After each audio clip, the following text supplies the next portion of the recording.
China के अंदर MBBS करके आऊंगा, इसका स्कोप है, जो यूनिवर्सिटी जिसमें एडमिशन लूंगा उसकी रिकॉग्निशन पाकिस्तान में है, दूसरे कंट्रीज के अंदर है या नहीं है, मेरा पैसा डूब जाएगा, ये इंग्लिश में पढ़ाती है या ये चाइनीज में पढ़ाती है, डिग्री के ऊपर क्या लिखा होगा, टाइप्स पता नहीं क्या क्या यहाँ पे चाइना के अंदर, हलाल फूड पता नहीं है, हजार तरह के क्वेश्चन। प्लीज इस वीडियो को एंड तक देखिएगा, आपको एक एक चीज एक्सप्लेन करूंगा, आपको डॉक्यूमेंटेशन का बताऊंगा कि डॉक्यूमेंटेशन पाकिस्तान में रेडी कैसे करनी है, यहाँ पे क्या क्या चाहिए होता है, यूनिवर्सिटीज कैसे सिलेक्ट करनी है, क्या क्या किस यूनिवर्सिटी का स्कोप है, यहाँ पे कितनी टाइप्स हैं, फीस कितनी है। माइंड को खाली कीजिए, फ्रेश होके बैठ जाइए, क्योंकि जो इन्फॉर्मेशन मैं आपको देने जा रहा हूँ वो बिल्कुल करेक्ट इन्फॉर्मेशन होगी और बिल्कुल वही इन्फॉर्मेशन होगी जो सिर्फ आपको चाहिए, वही वो बिल्कुल ठीक होने वाली है, उसमें कोई मेरा फायदा नहीं है। Each and everything I am gonna explain in this video. इसके बाद किसी और एक सवाल की गुंजाइश आपके पास नहीं बचेगी जो आप किसी और से पूछें या इवन मुझसे भी पूछें। इन्फॉर्मेशन और वो भी राइट इन्फॉर्मेशन आपका हक है, जानना आपका हक है। आप सब फ्यूचर डॉक्टर्स को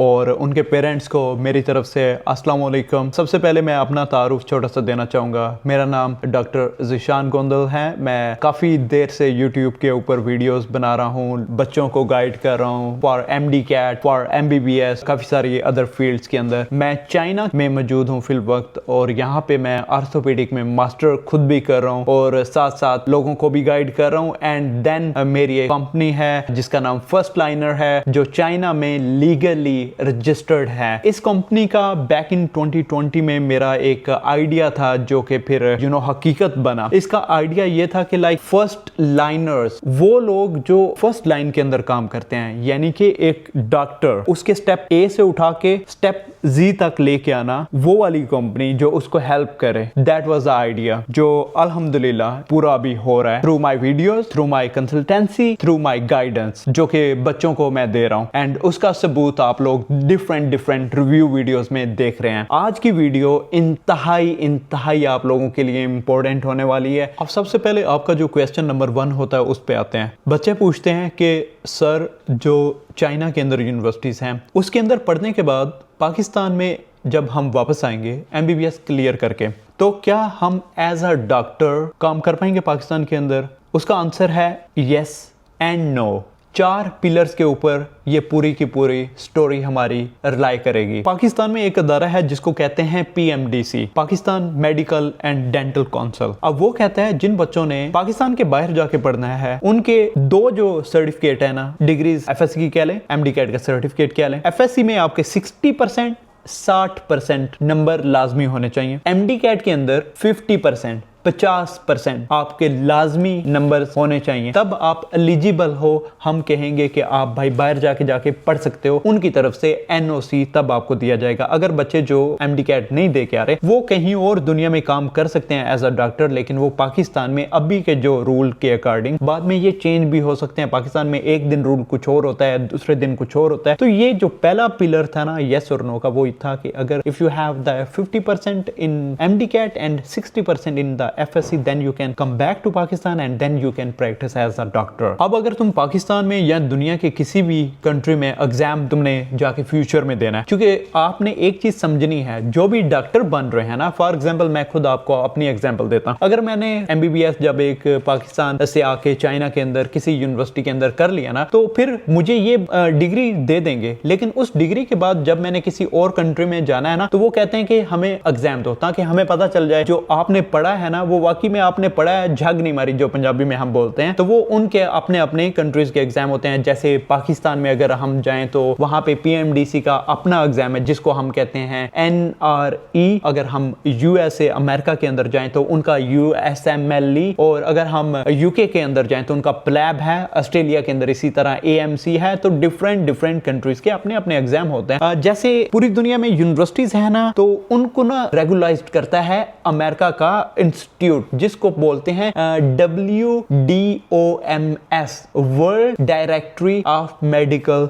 स्कूल्स। अब क्या है कि जो ये डायरेक्टरी है ना, ये डिफरेंट यूनिवर्सिटीज को रेगुलाइज करती है कि हम इसको रिकॉग्नाइज करते हैं। जो इसके अंदर से पढ़ के बच्चे निकले होंगे ना, उनको हम अपने कंट्री के अंदर काम करने की इजाजत देंगे। ये आपने जिस यूनिवर्सिटी में भी एडमिशन लेना ना, तो आपने WDOMS पे जाना है। इनकी अपनी एक वेबसाइट है, मैं नीचे लिंक दे दूंगा डिस्क्रिप्शन के अंदर। आपने वो यूनिवर्सिटी जिसके अंदर आप एडमिशन लेना चाहते हैं, आपने उसका नाम लिखना है और उसके अंदर जाके पुट कर देना। फिर आपने देखना है अगर उस लिस्ट के अंदर है, फाइन, आपकी यूनिवर्सिटी ठीक है, गुड टू गो है। आप चाइना के अंदर जब आप आके पढ़ेंगे तो आपकी डिग्री काम की है। पाकिस्तानी जैसे बच्चे वहां पे पढ़ रहे हैं, इसी तरह इधर आके जो बच्चे पढ़ रहे हैं, तो इनकी दोनों की सेम ही वैल्यू है, कोई डिफरेंस नहीं है। अब पिलर नंबर 3 वो ये है, चाइना के अंदर 2 सिस्टम काम करते हैं। जो इंग्लिश के अंदर आपको डिग्री दे सकता है उसको रेगुलाइज्ड करती है MOE, मिनिस्ट्री ऑफ एजुकेशन। यहाँ पे एक अदारा है जो कहता है कि 45 से लेके 46 यूनिवर्सिटीज, उनको इजाजत होती है कि वो इंग्लिश के अंदर आपको डिग्री दे सकें और इंग्लिश के अंदर ही आपकी यूनिवर्सिटी के अंदर आपको लेक्चर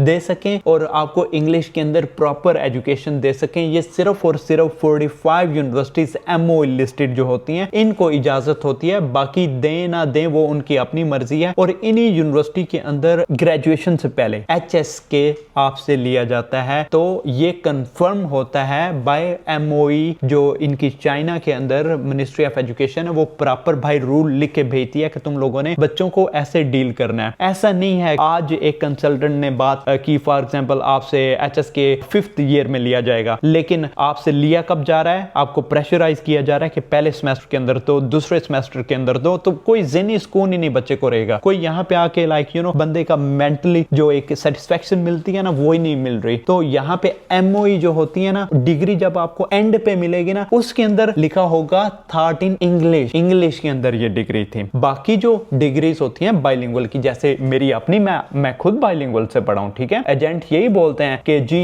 इन यूनिवर्सिटीज के अंदर हम आपको प्रॉपर इंग्लिश के अंदर पढ़ाएंगे, डिग्री आपकी इंग्लिश के अंदर होगी, ऊपर मेंशन्ड होगा, ट्रांसलेटेड होगी। Well that is not in English, English के अंदर नहीं होती। मैं आपको अपनी एग्जांपल दे रहा हूं, हमें गाइड करने वाला कोई नहीं था। ऑल्दो मेरा अपना बिजनेस यही है, मैं झूठ आपसे नहीं बोलूंगा, मैं आपको फ्रॉड नहीं करूंगा, स्कैम नहीं करूंगा, झूठे लारे नहीं लगाऊंगा कि आप ये करेंगे तो आप फाइन है। No, you should go for the safer side, you should go for the जहां पे आपको पीस मिले, जहां पे आपके बच्चे को एक स्ट्रॉन्ग गाइडलाइंस मिले और एक स्ट्रॉन्ग यूनिवर्सिटी और एक स्ट्रॉन्ग मैनेजमेंट मिले, ना कि फ्रॉडिया लोग मिले। You should go for the strong safer side and जहां पे आपको पीस मिले, और वो पीस आपको 99% आपको MOE लिस्टेड यूनिवर्सिटी के अंदर मिलेगा। टू बी वेरी ऑनेस्ट, ये भी स्ट्रिक्ट होती हैं, ये भी कहती हैं कि भाई आपकी जो है ना अटेंडेंस वो पूरी होनी चाहिए, फीस आपने सबमिट करवानी है। सबसे बड़ा जो बाइलिंगुअल में झूठ बोला जाता है ना बच्चों से, वो यही होता है कि भाई आपकी जो थ्योरी है वो इंग्लिश के अंदर पढ़ाई जाएगी, जो आपका क्लिनिकल होगा वो आपको चाइनीज में इंट्रैक्शन आपने करना है, एंड देन आपकी डिग्री ट्रांसलेटेड होगी इंग्लिश के अंदर। यहाँ पे जैसे पाकिस्तान के अंदर एक अदारा है ना HEC, वो आपकी नोटराइज्ड और वो आपकी डिग्रीज को ना देखता है और फिर वो बताता है कि इसकी वैलिडेशन। इसी तरह यहाँ पे वैलिडेशन करती है CHSI। वो जब वैलिडेशन करती है ना, तो उसके ऊपर प्रॉपर लिखा होता है कि भाई ये डिग्री चाइनीज के अंदर पढ़ाई गई है। जब आपने किसी भी और कंट्री के लिए अप्लाई करना होता है ना, तो उसके अंदर यही होता है। तो अब आप समझ गए बाइलिंगुअल जो यूनिवर्सिटीज होती हैं, यहाँ पे ना कोई ये नहीं है कि आपकी डिग्री जो है बिल्कुल वेस्ट चली जाएगी। अगर WDOMS से रिकॉग्नाइज्ड है, अगर वो PMDC के अंदर लिस्टेड है, तो फिर कोई इशू नहीं है। उसकी वर्थ ऑल्दो MOE से कम होगी हमेशा। जो 45 यूनिवर्सिटीज हैं वर्थ उनसे कम होगी। जो इंग्लिश स्पोकन कंट्रीज हैं, वहां पे ज़ाहिर सी बात है वो मैंड्रिन को प्रेफर क्यों करेंगे। इंग्लिश अगर आपने पढ़ी है, उसके अंदर आपकी डिग्री है, तो that is what we want. जो ये एजेंट हैं जो ये कहते हैं कि बाइलिंगुअल भी इंग्लिश के अंदर है, ये भी सारा कुछ यही है, नो, दैट्स अ लाई। चौथा पिलर जो मैंने आपको बोला था, अगर आप पाकिस्तान में वापस चले जाते हो, नंबर 1 मैंने आपको क्या बताया था? मैंने आपको बताया था आपने पाकिस्तान में से NOC लेके आना है। आपके FSC में 60% नंबर होने चाहिए, MD-CAT में आपके 50% होने चाहिए। आप जिस यूनिवर्सिटी में पढ़ने आ रहे हैं वो WDOMS से रिकॉग्नाइज्ड होनी चाहिए, वो PMDC से रिकॉग्नाइज्ड होनी चाहिए। तीसरा पिलर मैंने आपको बताया था कि वो यूनिवर्सिटी आपने कोशिश करनी है MOE लिस्टेड हो। चौथा पिलर आपकी डिग्री यस होने में, वो ये है कि आपने जब पाकिस्तान के अंदर वापस जाना है तो आपने NRE जो उनका एग्जाम है वो क्लियर करना है, ठीक है। अगर वो क्लियर नहीं करते तो फिर आपकी डिग्री जाया है, वो आपने क्लियर करना है। वहां के बच्चों को भी एग्जाम ये देना है, आपको भी देना है। आप 5 साल इधर अगर पढ़ेंगे, झग नहीं मारेंगे तो आप वो क्लियर कर लेंगे। अब आपको डॉक्यूमेंटेशन बताने से पहले कि यहाँ पे चाइना के अंदर क्या क्या डॉक्यूमेंटेशन आपको रेडी करनी है, आपको पाकिस्तान में कहाँ से, जैसे बोर्ड से अटेस्टेशन करवानी है, IBCC से अटेस्टेशन करवानी है, आपने मोफा से अटेस्टेशन करवानी है, अपोस्टाइल क्या करवाना है, आपने क्या नहीं करवाना, वहां पे फी कितनी होती है, वो सारी चीजें बताने से पहले एक जो कंसर्न बच्चों का होता है कि भाई आपकी कंपनी का ऑफिस पाकिस्तान में क्यों नहीं है। To be very honest, Pakistan में ऑफिस होने का कोई तुक बनता ही नहीं है। ना तो आपका कोई डॉक्यूमेंटेशन जो आपने मुझे देनी है वो मैंने हार्ड कॉपी, जो वो आपने डिग्री देनी है वो पकड़ के चाइना में लाकर यूनिवर्सिटी को देनी है और तब वो एडमिशन देंगे, ऐसा कुछ नहीं होता। इनको ऑनलाइन डॉक्यूमेंटेशन ही चाहिए होती है। तो मेरी प्रेजेंस सोशल मीडिया के ऊपर पिछले 3 से 4 साल के अंदर मैंने एक बच्चा, किसी बच्चे के साथ अगर एक वाहिद बच्चा ऐसा हो जो कहे कि लाइक आपने हमारे साथ लाइक झूठ बोला या आपने हमारे साथ स्कैम किया, आप सामने ले आओ। मेरी जुबान, मेरा फेस इटसेल्फ लोगों के लिए एक ट्रस्ट है। जो मैं कहता हूं वो मैं करता हूं। जो यहाँ पे सारा एडमिशन प्रोसीजर है, रजिस्ट्रेशन है, बच्चे का इंश्योरेंस करवानी है, बच्चे को इन ग्राउंड यहाँ पे हेल्प चाहिए होती है। जब वहां पे आप उरुमची में, बीजिंग में उतरते हो ना, तो वो पाकिस्तानी एजेंट फोन नहीं उठाते। जब यहाँ पे इंश्योरेंस करवानी हो ना, तो यहाँ पे इटसेल्फ, यहाँ पे मैं मौजूद हूँ। तो वो बच्चे को पाकिस्तान में बंदा नहीं चाहिए, यहाँ पे बंदे चाहिए, यहाँ पे वो टीम चाहिए, यहाँ पे वो कंसल्टेंसी चाहिए जो यहाँ पे उसकी हेल्प कर सके। क्योंकि उधर से तो भेज दिया, यहाँ पे कोई वाली वारस नहीं है, यहाँ पे उसका कोई माई बाप नहीं है, यहाँ पे वो धक्के खा रहे होते हैं बच्चे, यहाँ पे फिर वो उनको जानते तक नहीं है, कॉल तक नहीं उठाते, टेक्स्ट मैसेजेस का रिप्लाई तक नहीं करते। You can hear my students reviews जो वो हमारी कंपनी के बारे में देते हैं। So you will get to know that कि हमारा और बाकियों का डिफरेंस क्या है। नॉट ओनली कि मैं सिर्फ बातें बोल रहा हूँ, हमारा काम, हमारा सबूत है। जब आप इमिग्रेशन पे उधर बीजिंग में खड़े होते हैं या किसी और ग्वांगजू में खड़े होते हैं, वहां पे वो पुलिस ऑफिसर कॉल करता है, आपकी कॉल ही कोई नहीं उठाता, आप उधर धक्के खाते रहते हो। यहाँ पे जो हम, जैसे फॉर एग्जांपल मेरी कंपनी है, they call us right away solution. यहाँ पे सिम काम नहीं कर रही, सिम लेनी है, राइट अवे आपका काम हो गया। यहाँ पे आप डोम के अंदर आए हो, यहाँ पे हम बेसिकली बोलते हैं, जो वार्डन जिनको आप बोल रहे हैं, वो आपको कह रही है आपका नाम लिस्ट के अंदर नहीं है, टीचर से बात करो। टीचर से खाक वो बात करेगा जो बंदा आपका पाकिस्तान में बैठा हुआ है। एक्चुअल यहाँ का बंदा, यहाँ की टीम, यहाँ की कंसल्टेंसी, वो आपकी काम आती है। कोई इमरजेंसी बन जाए ना, तो we are here to help him. Pakistan के जो वहां पे बैठे हुए लोग वो नहीं कर पाएंगे। अब आगे जो चीजें मैंने आपको बतानी है ना, वो बेसिकली मैंने लिखी हुई है। ये मैंने 10 पॉइंट्स बनाए हुए हैं। सबसे पहले एलिजिबिलिटी है और फ्यूचर प्लान है। देन आपके यूनिवर्सिटी कैटेगरी मैंने रखी हुई है। देन जो कंसल्टेंट या जो ये फ्रॉड करने वाले लोग होते हैं जो आपका फायदा उठाते हैं, उनका मैंने एक रखा हुआ है। पाकिस्तान में जो आपको अटेस्टेशन डॉक्यूमेंटेशन की करवानी है उसका रखा हुआ है। चाइना साइड पे जो हमने एप्लीकेशन आपकी फिल करनी होती है, यहाँ पे पोर्टल की चीजें जो हमने संभालनी होती हैं वो लिखी हुई हैं। देन X1 वीजा का और प्री डिपार्चर, लाइक जो पाकिस्तान में से बच्चे आ रहे होते हैं उन्होंने क्या क्या लेके आना है, क्या क्या लाइक पैसे कितने रखने हैं, कौन कौन सी चीजें रखनी है, वो मैंने एक्सप्लेन करनी है आपको। एंड उसके बाद जब आप यहाँ पे आ जाते हो चाइना के अंदर इटसेल्फ, तो आपने पुलिस रजिस्ट्रेशन कैसे करवानी है, रेजिडेंट परमिट आपने कैसे लेना है, वो सारी चीजें मैंने एक्सप्लेन की है। And then in future, because I am a doctor, मैं कोई एजेंट नहीं हूँ, मैं भी एक डॉक्टर हूँ जो कि लाइक आपको बताएगा आपके बच्चे को, इवन आपका एडमिशन हो भी गया तो फ्यूचर में भी 3 साल बाद, 4 साल बाद NRE कैसे करनी है, US मिली की तैयारी कैसे करनी है, प्लैब की तैयारी कैसे करनी है, आगे रेजिडेंसीज में कैसे जाना है, ये सारी चीजें being a consultant, being a senior and being a doctor, मैं आपके बच्चे को वो गाइड करूंगा। अच्छा, आप सबसे पहले जो आपके बच्चे को देखना ना, वो अपने आप को देखना, लाइक अपने गिरबान में झांकना है कि उसके स्कोर कितने हैं। सबसे पहले जो FSC 70% से ऊपर वाले बच्चे हैं, 700 से ऊपर वाले बच्चे हैं, जिनका MD कैट में 60 to 70% है, इंग्लिश उनकी ठीक है, बेसिक स्ट्रॉन्ग है, उनको कोई इशू नहीं है, they are good to go for China. वो अच्छी यूनिवर्सिटीज के लिए भी अप्लाई कर सकते हैं। दूसरे नंबर पे जो मैंने बच्चे रखे हुए हैं वो हैं लाइक बॉर्डर लाइन के ऊपर, जिन बच्चों को आप कह सकते हैं जिनके अराउंड अबाउट 60 से लेके 62% के दरमियान में आते हैं, और MD कैट में भी वही है, 50 to 55% है। वीक हैं थोड़ा बेसिक्स में, जिनके कंसेप्ट अच्छे नहीं है, उनको मैनेज इधर किया जा सकता है, उनको राइट गाइडेंस के साथ जो कि हम प्रोवाइड करते हैं उनको मैनेज कर सकते हैं। जो बच्चे सी कैटेगरी के अंदर मैंने रखे हुए हैं, जिनके 50% से नीचे हैं एफएससी एमडी कैट के अंदर, उन बच्चों को अवॉइड करना चाहिए मेडिकल के लिए, उन बच्चों को अवॉइड करना चाहिए चाइना में आने से। अब अगला सवाल जो बच्चे मुझसे पूछ रहे होते हैं ना, वो पूछ रहे होते हैं एज, एज कितनी होनी चाहिए। अच्छा, एज जो आपकी है ना, वो बेसिकली 17 वाले जो बच्चे होते हैं उनको गार्डियनशिप चाहिए होती है यहाँ पे, गार्डियन उनको रजिस्टर उनका करवाना होता है चाइना के अंदर। एंड जो 18 से लेके 25 तक बच्चे हैं, दे आर ओके। जैसे अभी फॉर एग्जांपल हार्बिन है, तो उनके सिर्फ 21 ईयर ओल्ड तक ही उनके हैं जो बॉयज हैं, एंड 22 ईयर ओल्ड गर्ल्स उनको चाहिए होती हैं। उनका स्ट्रिक्ट है, बाकी all over the China most of the universities उनमें 25 तक ही कहते हैं कि 25 तक बच्चे होने चाहिए जो एमबीबीएस के लिए एडमिशन लेना चाहते हैं। तो जो आपका एज का आंसर है ना, वो यही है, 18 से लेके 25 तक आपकी एज होनी चाहिए। गैप ईयर, अगला क्वेश्चन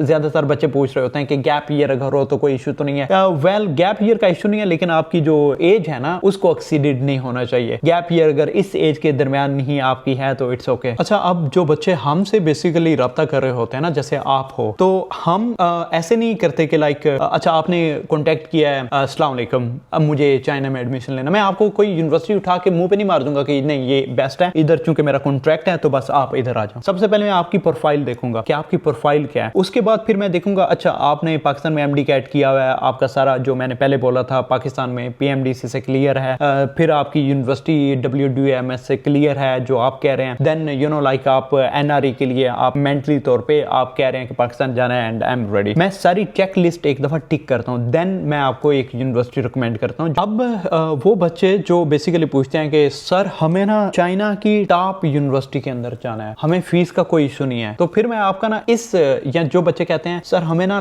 लो बजट के अंदर रहना है, तो आप दोनों के लिए ना मेरा एक ही आंसर है। यहाँ पे चाइना के अंदर 3 टायर के सिटीज होते हैं, first tier cities, second tier cities and third tier cities. First tier cities में जैसे चाइना के बड़े सिटीज आगे, शंघाई, बीजिंग, इस तरह के जो सिटीज हैं, यहाँ पे बहुत कंपटीशन हाई होता है, यहाँ पे सीट लेके देना बहुत मुश्किल होता है, यहाँ पे आपकी जो फी है जो आपने एनुअली देनी है वो बहुत हाई है। लेकिन हमारी जो कंपनी है, अगर आप हाई फी पे करने को रेडी हैं, then we can help you in those cities. अब सेकंड टायर में वो सिटीज आते हैं जैसे हार्बिन है। अब हार्बिन की जो फीस है वो भी ठीक है, बजट के अंदर आती है, अफोर्डेबल है और एजुकेशन भी बहुत अच्छी है। अब जो वो मिड वाले बच्चे हैं ना, जो बेस्ट भी चाहते हैं और कम फीस भी चाहते हैं, then for you guys second tier cities are good. मतलब आपने दूसरे टायर के सिटीज के अंदर आपने अप्लाई करना है। जो यूनिवर्सिटीज होती हैं यहाँ पे थोड़ी सी बजट के अंदर होती हैं, सस्ती होती हैं यूनिवर्सिटीज और एजुकेशन बहुत अच्छी होती है। थर्ड टायर्स के सिटी वो होते हैं जो चीप होते हैं, जहाँ पे लिविंग आपकी सस्ती होती है, आपको पे कम करना पड़ता है, फीस कम पे करनी पड़ती है, लेकिन यहाँ पे आपको कंप्रोमाइज करना पड़ता है इंफ्रास्ट्रक्चर के ऊपर और लिविंग स्टैंडर्ड्स के ऊपर, आपको थोड़ा सा कंप्रोमाइज करना पड़ता है। अब यहाँ पे ना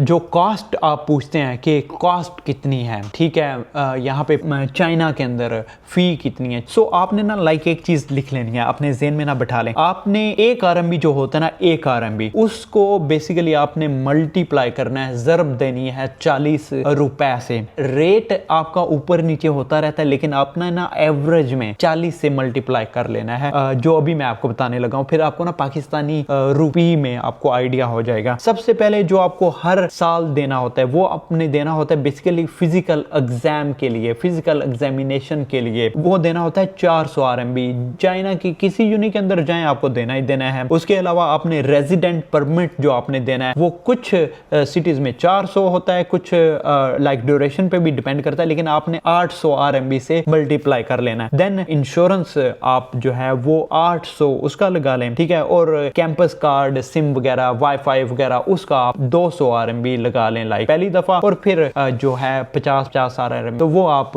मल्टीप्लाई कर लें 40 से, जो सिम कार्ड का या वाईफाई का है। उसके अलावा जो फीस है, जो हॉस्टल फीस है, जो कंसल्टेंसी चार्जेस हैं वो डिफरेंट हैं, वो अलग हैं, हर एक यूनिवर्सिटीज के अलग अलग हैं। जैसे चिचिहार के 18,000 हैं, हार्बिन के 30,000 हैं, चोंगचिन के 30,000 हैं, चाइना मेडिकल के 41,000 हैं। तो इसी तरह वो डिपेंड करता है किस यूनिवर्सिटी में आप एडमिशन लेना चाहते हैं। वो जब आप यूनिवर्सिटी मुझे बोलेंगे तब मैं आपको बता दूंगा। अभी आप जो परमानेंट चार्जेस हैं वो मैंने आपको बताया कि ये हर साल आने ही आने हैं, और आपका बच्चा जब यहाँ पे रहेगा ना, जो सेकंड टायर सिटीज हैं, जो थर्ड टायर सिटीज हैं, थर्ड में तो तकरीबन 1000 RMB के ऊपर भी आपका बच्चा अच्छा लाइफस्टाइल मेंटेन कर पाएगा। अच्छा अगर कहने को बोलूं तो खाने पीने में और हल्का फुल्का बाहर घूमने फिरने में। जो सेकंड टायर सिटीज होते हैं उसमें 15 1500 से 2000 RMB 80,000 PKR तक आपके बच्चों को चाहिए होते हैं। फर्स्ट टायर सिटीज में जो सिटी होते हैं वो महंगे होते हैं, लिविंग महंगी होती है, ट्रांसपोर्टेशन महंगी होती है, वहां पे आपको तकरीबन लाख तक बच्चे को देना बनता है अगर आप उधर भेज रहे हो बच्चे को। मिनिमम ऊपर की तरफ जाए तो वो मैक्सिमम जितना बच्चा आप जितना अफोर्ड कर सकते हो उतना आप बच्चे को देते रहो। अब आपने ना जब भी किसी से एडमिशन लेना ना, फॉर एग्जांपल आपने देखे ना कि उसकी जो कंपनी है वो चाइना के अंदर लीगली रजिस्टर्ड है या नहीं है। कल बच्चे के साथ कोई इशू बनता है तो वो हैंडल कर लेंगे या नहीं कर लेंगे। अगर वो स्टूडेंट है तो वो खुद क्या करेगा। लेकिन मेरे जो वर्कर हैं they are Chinese, they are legally representing my company और they are handling my company legally. China के अंदर आप स्टूडेंट वीजा के ऊपर काम नहीं कर सकते। You can own a company but you can't work. तो इसी तरह जो स्टूडेंट फॉर एग्जांपल होते हैं जो यूनिवर्सिटीज में होते हैं, they can't even make the companies, they don't have the companies, वो लीगली काम ही नहीं कर पाते। जब आपके बच्चे को कल कोई इशू बनेगा तो हाउ दे विल हैंडल। जो पाकिस्तान में बच्चा बैठा हुआ है, एक कंसल्टेंसी कंपनी बैठी हुई है, how they will handle here in China, they can't. So first of all आप क्रेडिबिलिटी चेक करो, उस बंदे की क्रेडिबिलिटी चेक करो, उसका काम चेक करो, उसके रिव्यूज देखो, उस बंदे को लाइक पर्सनल उस बंदे को देखो जो वो बोल रहा है। अगली चीज जो हमें डिफरेंट बनाती है सबसे, वो ये चीज बनाती है जो आपके चार्जेस होंगे ना, जैसे फॉर एग्जांपल पहली दफा आपने डॉक्यूमेंटेशन के साथ सबमिट करवाने हैं या जो हमारे कंसल्टेंसी चार्जेस हैं, that we will take directly from you. लेकिन अदर देन दैट कोई चीज हम आपसे नहीं लेंगे, कोई चीज हिडन नहीं होगी, वो आपने डायरेक्ट यूनिवर्सिटी जाके ही सबमिट करवानी है। अब बात हम करते हैं डॉक्यूमेंटेशन की। डॉक्यूमेंटेशन हमें क्या यहाँ पे चाहिए होती है, ये चीज आप नोट डाउन कर लीजिए। सबसे पहले पासपोर्ट चाहिए होता है, ठीक है, एटलीस्ट 1 से 2 साल वैलिड होना चाहिए, एक्सपायर नहीं होगी हो। उसके अलावा मैट्रिक सर्टिफिकेट आपका चाहिए, FSC सर्टिफिकेट आपका चाहिए, MD कैट रिजल्ट कार्ड आपका चाहिए, पुलिस सर्टिफिकेट चाहिए, गार्डियन का CNIC चाहिए और बैंक स्टेटमेंट, फाइनेंशियल प्रूफ चाहिए। ये हमें चाहिए होती हैं नॉर्मली एडमिशन के लिए, और एक व्हाइट बैकग्राउंड के साथ पिक्चर आपकी जो डिजिटल पिक्चर है वो चाहिए। अटेस्टेशन के लिए वो सबसे पहले तो बेसिकली आपने क्या कर लेना, जो अपनी डिग्रीज है ना उनको बोर्ड और IBCC से जो मैट्रिक और FSC की है, ये बोर्ड से सिर्फ अटेस्ट करवा लें, हमें ये अपोस्टाइल नहीं चाहिए। ये सिर्फ आप क्या कर लें, सिर्फ अटेस्टेड करवा लें। उसके अलावा अपोस्टाइल बेसिकली आपने करवाने होते हैं मोफा, नॉर्मल अपॉइंटमेंट लीजिए एंड देन आप मोफा में जाके अटेस्टेशन 3000 में पर डॉक्यूमेंट वो आपकी होती है। अपोस्टाइल बेसिकली चाहिए आपका पुलिस सर्टिफिकेट, नंबर 1 थिंग लिख लीजिए। नंबर 2 आपके फाइनेंसिस की जो बैंक स्टेटमेंट है वो, अगर बच्चे के अपने अकाउंट की है 6 मंथ की वो, या अगर आपकी है पेरेंट्स की है या लाइक किसी और की है तो उसमें गार्डियन लेटर चाहिए होता है जिसको हम एफिडेविट बोलते हैं। एफिडेविट और FRC चाहिए होता है, लाइक इस बच्चे के साथ मेरा ब्लड रिलेशनशिप है, तो वो भी आपने अपोस्टाइल करवाने हैं। क्या क्या अपोस्टाइल आपने करवाना है, नंबर 1 पुलिस सर्टिफिकेट, फिर आपने बैंक स्टेटमेंट, फिर आपने एफिडेविट एंड फिर आपने FRC, ये सारी भी अपोस्टाइल आपने करवानी है। उसके बाद आपने जब एडमिशन के लिए कॉन्टेक्ट करना है ना, एडमिशन के लिए जो चीजें आपको चाहिए वो बेसिकली अपोस्टाइल हुई नहीं चाहिए, वो नॉर्मल डॉक्यूमेंट्स जो मैंने आपको ऊपर बताए बस वही चाहिए। अपोस्टाइल हमें चाहिए होते हैं जो चाइनीज एम्बेसी के लिए हमने फाइल फिल करनी है ना, उसके लिए चाहिए होते हैं, और वो तब तक आपके रेडी होने चाहिए। उसके बाद फिर मैं यहाँ से आपका काम कंप्लीट मेरी कंपनी करती है, या जिससे भी आप काम करवा रहे हैं वो आपको JW202 देती है और एडमिशन लेटर देती है। अब ये दोनों चीजें भी उस फाइल के अंदर आपने सबमिट करवानी होती है। आई हेल्प द स्टूडेंट्स जब आप फिल कर रहे होते हो, तो उसके बाद आपको अपॉइंटमेंट मिलती है जेरी ऑफिस के अंदर। जेरी ऑफिस में 13,000 कोई 500 उनकी फी होती है। ये आपका पासपोर्ट ले लिया जाता है, थोड़ी देर का वो इंटरव्यू होता है और आपको कुछ दिन के बाद आपका वीजा लग के आ जाता है। ये सारे का सारा जो टाइम ड्यूरेशन होता है ना, तकरीबन ये 1 मंथ ले लेता है। आगे एक चीज आती है बच्चों के लिए। बच्चे कहते हैं चाइना के अंदर VPN क्यों चाहिए होता है। व्हाट्सएप जिस तरह आप चला रहे हैं पाकिस्तान के अंदर, वो चाइना के अंदर नहीं चलता, गूगल की प्रोडक्ट्स बैन है इधर, तो उसको चलाने के लिए बेसिकली हमें चाहिए होता है VPN। तो आपको ना एक अच्छा सा VPN परचेज करना है पाकिस्तान से। आपको जब ऑन बोर्ड होना है उससे पहले आपने एक अच्छा सा VPN, लेट्स VPN बेसिकली मैं चलाता हूँ, मैंने लिंक के अंदर मैं वो प्रोवाइड कर दूंगा डिस्क्रिप्शन के अंदर उसका लिंक, तो आप वो वहां से परचेज कर सकते हैं। आपकी जिंदगी आसान हो जाएगी, फेसबुक चला पाएंगे, यूट्यूब चला पाएंगे, व्हाट्सएप चला पाएंगे, वरना इधर आके आप बिल्कुल वही फील करेंगे कि आप दुनिया से बिल्कुल कट ऑफ हो चुके हैं। यहाँ पे जब आप उतरेंगे तो हमारी जो कंपनी है वो आपके बच्चे को रिसीव करवा लेगी। वो बच्चे को रिसीव करवा के जब आप हॉस्टल में चले जाएंगे, हॉस्टल रूम दिलवा के बाकी छोटे छोटे जितने भी काम है वो सारे मैनेज कर लिए जाएंगे। उसमें आपको टेंशन लेने की कोई जरूरत नहीं है कि हमारा बच्चा अकेला हो जाएगा या उसको कोई संभालने वाला नहीं है। बाकी उसको गाइडलाइंस पूरी दे दी जाएंगी कि यहाँ पे हलाल फूड ये मिलता है, इस जगह पे ये है, इस जगह पे ये है, तो वो आपको टेंशन लेने की बिल्कुल भी जरूरत जरूरत नहीं है when you are dealing with us. बाकी यहाँ पे आई डोंट थिंक सो कि आपका डिग्री के रिलेटेड आपको यहाँ पे जो क्लासेस होती हैं, जो मैंने MOE लिस्टेड का बताया, वो इंग्लिश के अंदर होती हैं। बीच में कोई बच्चे को गाइडेंस की जरूरत पड़ती है या बीच में कोई भी इशू बनता है, तो वो we are here to handle that thing. आपको पीस ऑफ माइंड होगा। Obviously you have to pay, but आपका कोई चीज खराब नहीं आपकी होगी। उसके बाद आपकी जो बच्चे की पाकिस्तान से आने के बाद यहाँ पे MBBS स्टार्ट करने के बाद बच्चे को डायरेक्शन चूज करनी है। डायरेक्शन चूज करनी है कि उसने जाना फ्यूचर में कहाँ पे, USA जाना है, UK जाना है, पाकिस्तान आना है, गल्फ कंट्रीज के अंदर जाना है, तो उसको फिर उस डायरेक्शन के अंदर उन एग्जाम की तैयारी करना स्टार्ट कर देनी है। तो ये सारी चीजें लाइक बच्चे के ऊपर डिपेंड करती हैं। That was all for today's video. ये कंप्लीट एक गाइडेंस थी MBBS इन चाइना के रिलेटेड। अगर आपको कोई भी और question, I don't think so कि आपका रह गया हो, लेकिन फिर भी अगर आपका रह गया हो तो आप मुझे पर्सनल मैसेज कर सकते हैं। फर्स्ट लाइनर को चूज कीजिए फर्स्ट लाइनर बनने के लिए, क्योंकि कंपनी का मोटो भी यह है to end by first liners. First liner की तरफ से आपके लिए ज़िशान गोंदली साइनिंग आउट। अल्लाह हाफिज।